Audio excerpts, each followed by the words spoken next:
Chapter 27. A fence. First of all, I said, everything, of course, must be enclosed by a fence. Otherwise, when they start bringing in materials to construct the manor house, somebody could come along and pilfer them. And when you plant a crop, it might be stolen before you harvest it. Are you against fences on principle? I'm not against them, Vladimir. Even animals mark their own territory.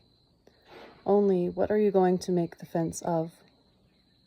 What do you mean, what of? Fence boards, of course. No, wait, fence boards can turn out to be on the expensive side. For starters, you need to dig post holes and string up barbed wire around the property. Even then, you should still put up boards so people won't see inside the fence. And how many years could a board fence last without needing repair?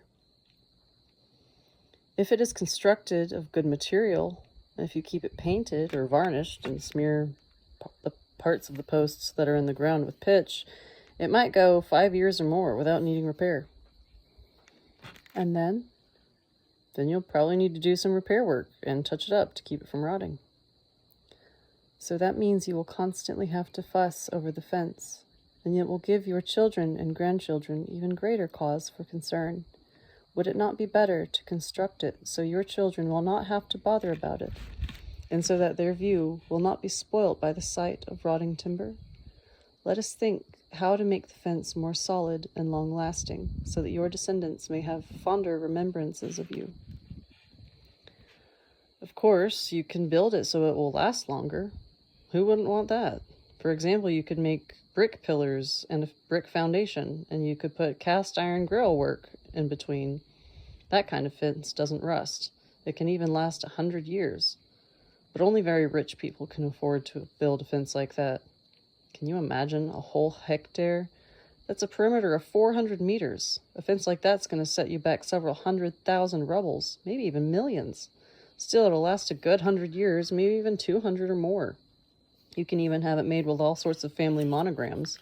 Your descendants will look at it and remember their great-grandfather, and it'll be the envy of everyone around. Envy is not a good feeling, Vladimir. In fact, it is harmful. Well, there's not much you can do about that. I tell you, enclosing a hectare of land with a good fence is not something many people can afford. That means we must think up some other kind of fence. What other kind? Can you suggest something? Would it not be better, Vladimir, in place of a whole lot of posts, which can later rot, to plant trees? Trees? And then what? Nail boards? Why nail boards to them? Look there, in the forest there are a lot of trees growing with their trunks only 1 1/2 to 2 meters apart. Yes, you're right, but there are holes between them. It's not the same as a fence. But it is possible to plant bushes in between them that people cannot get through. Take a careful look and think what a splendid living fence you would have. And it would be just a little bit different with each person, and everyone would come to admire the view, and your descendants in the ages will come to remember the creator of this splendid hedge, and the hedge will not only save them time on repairs, but it will bring them benefits as well. It will serve, in fact, as far more than just a barrier. One person will make a hedge out of birches growing in a row. Another will use oak. And someone with a creative impulse will make a colored hedge, the kind one reads about in fairy tales. What do you mean, colored? Planting different colored trees. Birches, maples, oaks, cedars. Someone may intertwine a rowan tree with clusters of bright red berries and still plant guelder roses in between, and make room for bird cherry trees and lilac bushes. After all, you can plan it all out in advance. Each planter should watch to see how high each one grows, how it blooms in the spring, what kind of fragrance it has, and what feathered friends it attracts. Thus your hedge will be both sonorous and pleasantly fragrant, and you will never get tired of looking at it, as the picture will be changing its tints with each passing day. It will flourish with colors anew every spring, and every autumn burst forth in an explosion of fiery hues. Well, Anastasia, it seems you're a poetess as well. We begin with just a simple fence and see what all you've made of it. You know, I really like the way you've turned out the whole thing around. And why haven't people thought of this before? No painting required, no repair. And when trees get too big, they can be cut down and used for firewood, and people can plant new trees. They can change the picture, just like an artist. The only thing is, won't it take a long time to plant that kind of hedge? And if you're going to plant the tree 2 meters apart, you've got to dig 200 holes for the saplings, and then plant the bushes in between. And no technology will be allowed, you'll say. On the contrary, Vladimir, there is no sense in rejecting technology for the project at hand. Indeed, any invention of the dark forces must be put to use to serve the forces of light. It will hasten the implementation of the plan if you use a plow to dig a trench around the perimeter of the ground lot and plant the saplings in it, along with the seeds, at the same time. For the bushes, you'll have decided to plant between the trees. Then you can go over it again with the plow to fill in the soil. When the earth is still loose, you can adjust the position of each sapling to even out the row. That's fantastic. So in just 2 or 3 days, one person can put in a whole hedge. Yes. The only drawback is that until the hedge grows, it won't deter any thieves, and people will have to wait a long time for it to grow, especially in the case of oak and cedar. But birch and aspen grow quickly, and the bushes between them will not take much time either. If you are in a hurry, you can plant tree saplings 2 meters high right away. When the birches are grown, they can be cut up for household use, and their places will be taken by the maturing cedar and oak trees. Okay then, a living fence is something I can grasp. I really like it. Now, tell me, what style of house do you see on the ground lot? Perhaps we should first plan out the lot as a whole, Vladimir? What'd you have in mind? Different beds for tomatoes, potatoes, cucumbers? That's usually women's work. Housing is a man's job. I think you need to build one large house right off, a fashionable manor house in the European style, so that your grandchildren and great-grandchildren will remember you fondly. Then there can be a smaller cottage for the servants. It's a pretty big lot, after all. It'll require a lot of work. Vladimir, if everything is done properly from the start, there will be no need for servants. Everything around you will serve you with great pleasure and with love. And not only you, but your children and the whole family, and your grandchildren too. It doesn't happen that way with anyone, even your beloved Dachniks. They have only 500 or 600 square meters, and they're working at it every free day from dawn till dusk. And they're going to have a whole hectare. It's going to take at least a dozen dump trucks every year just to bring in fertilizer and manure. First, the loads of manure have to be spread over the whole growing area, and then the earth has to be dug up and turned over. Otherwise, nothing will grow right. And you'd better add some kind of fertilizer. You can get it in special stores. If you don't fertilize, the soil won't give a good yield. It's something agronomists, people who study agriculture, know, and Dachniks have learned from experience. I hope you agree on the need for fertilizer. Of course the earth needs fertilizing, but the task need not be devitalizing. God has thought through everything in advance, so that the ground and the place you wish to live will turn out to have the right nutrients and be in an ideal condition without wearisome physical efforts on your part. You need only make contact with his thought and feel the wholeness of the system he has designed, instead of just relying on your own intellect in making decisions. Then why is nothing fertilized today, anywhere on the earth, according to God's system?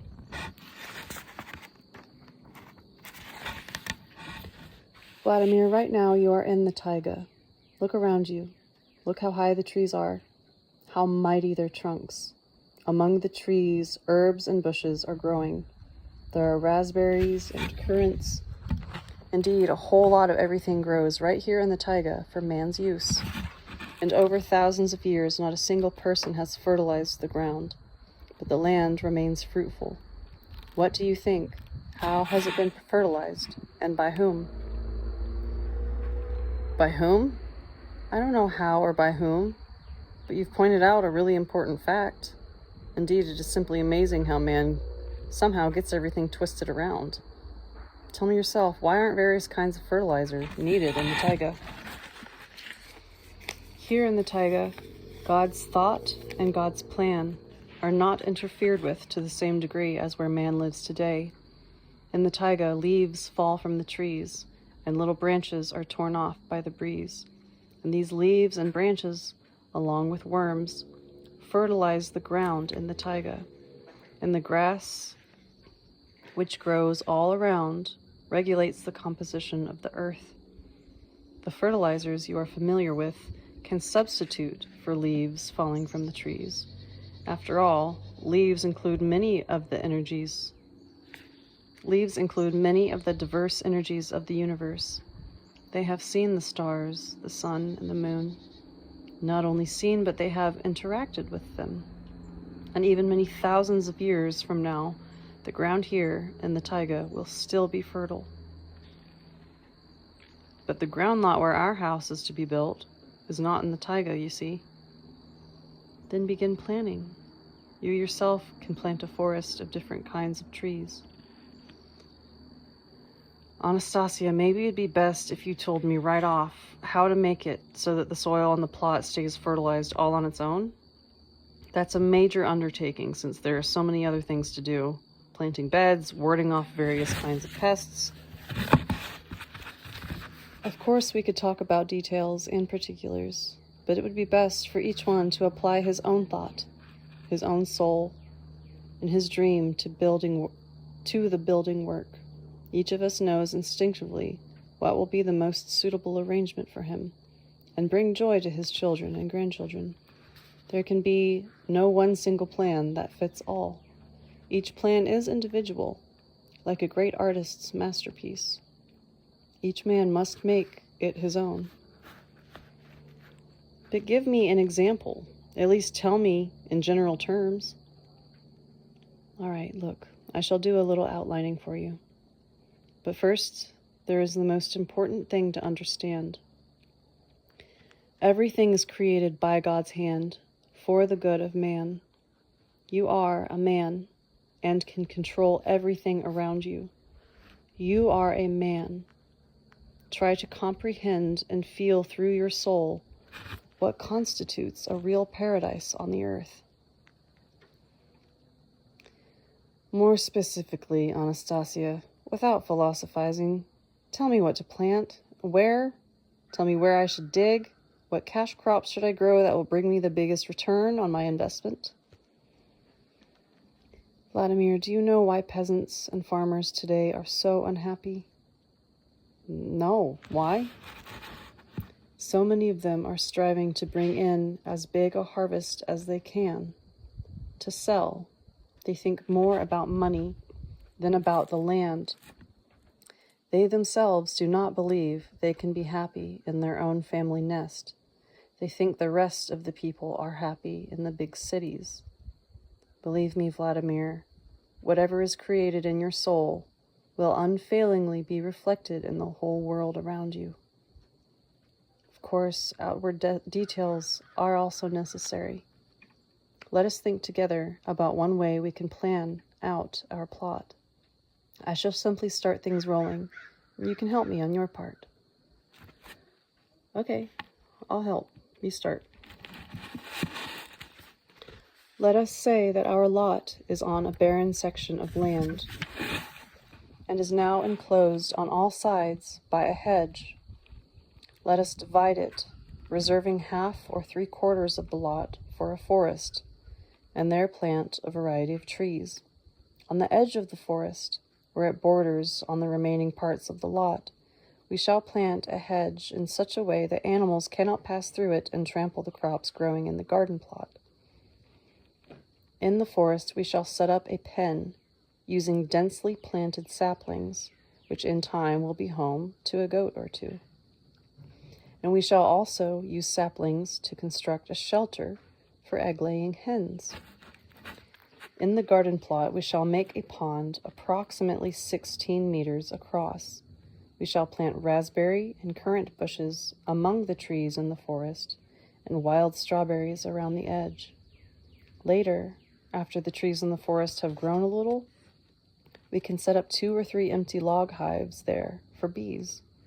We shall use trees to make a gazebo where you will have a cool place, safe from the heat, to talk with your children or your friends. And we can make a summer sleeping area out of living things, along with a creative workshop for you, and sleeping places for the children, and a living room. Wow. It won't be a forest we end up with, but more of a palace. Only the palace will be a living entity and continue to grow in perpetuity. This is how the Creator himself thought up the whole balance of things, and all man has to do is to assign everything its task, according to his own taste, design, and understanding. But why didn't the Creator do it all this way to begin with? Everything in the forest grows just where it happens to end up. Think of the forest as a book for you as a creator. Look more closely, Vladimir. Everything therein has been written by the Father. Look over there. Their trees are growing just a ½ meter apart. You are free to plant them in a row and use a whole lot of them to make up other configurations.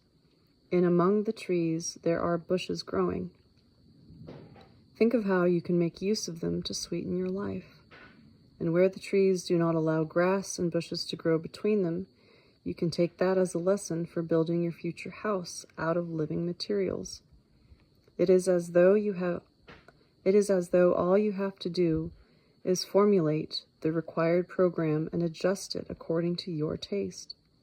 Everything around you is charged with the task of cherishing and delighting you and your children, cherishing and feeding them.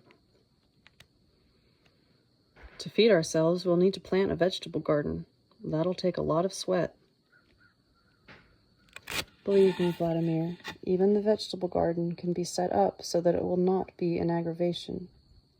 You just need to keep everything under observation. Among the herbs, just the way everything grows in the forest. You could have the most splendid tomatoes and cucumbers under cultivation. Their taste will be much more appealing and healthful for the body when they are grown simply on a patch of bare ground. But what about the weeds? Won't they be destroyed by pests and beetles? There is nothing useless in nature, Vladimir, and there are no purposeless weeds. Neither are there any beetles that are harmful to man. What do you mean there aren't any harmful beetles? Take locusts, for example, or the Colorado beetle, a real vermin that eats away potato crops in the fields. Yes, it does. It is also thereby showing people how their ignorance is eating away at the self-sufficiency of the earth, contradicting the designs of the divine Creator. How can people keep stubbornly plowing year after year in one and the same place, torturing the ground? It is like scraping an open wound, at the same time demanding benefits from the wound. Locusts or the Colorado beetle will not touch the ground lot which you and I have outlined. When everything grows together in one grand harmony, the fruits accruing to the owner are also harmonious. But if that's the way everything is going to ultimately turn out, meaning that on the lot you have thought up, there is no need for man to fertilize the ground, or fight off vermin with various kinds of poisons, or do weeding, and everything is just going to grow all by itself, then what is there left for man to do? To live in paradise, the way God wanted us to. Anyone who is able to build himself a paradise like that will come into contact with the divine thought and produce a new co-creation together with him. What new co-creation? Its turn will come once the creation of paradise has been completed in due course. Let us consider now what you and I still need to do.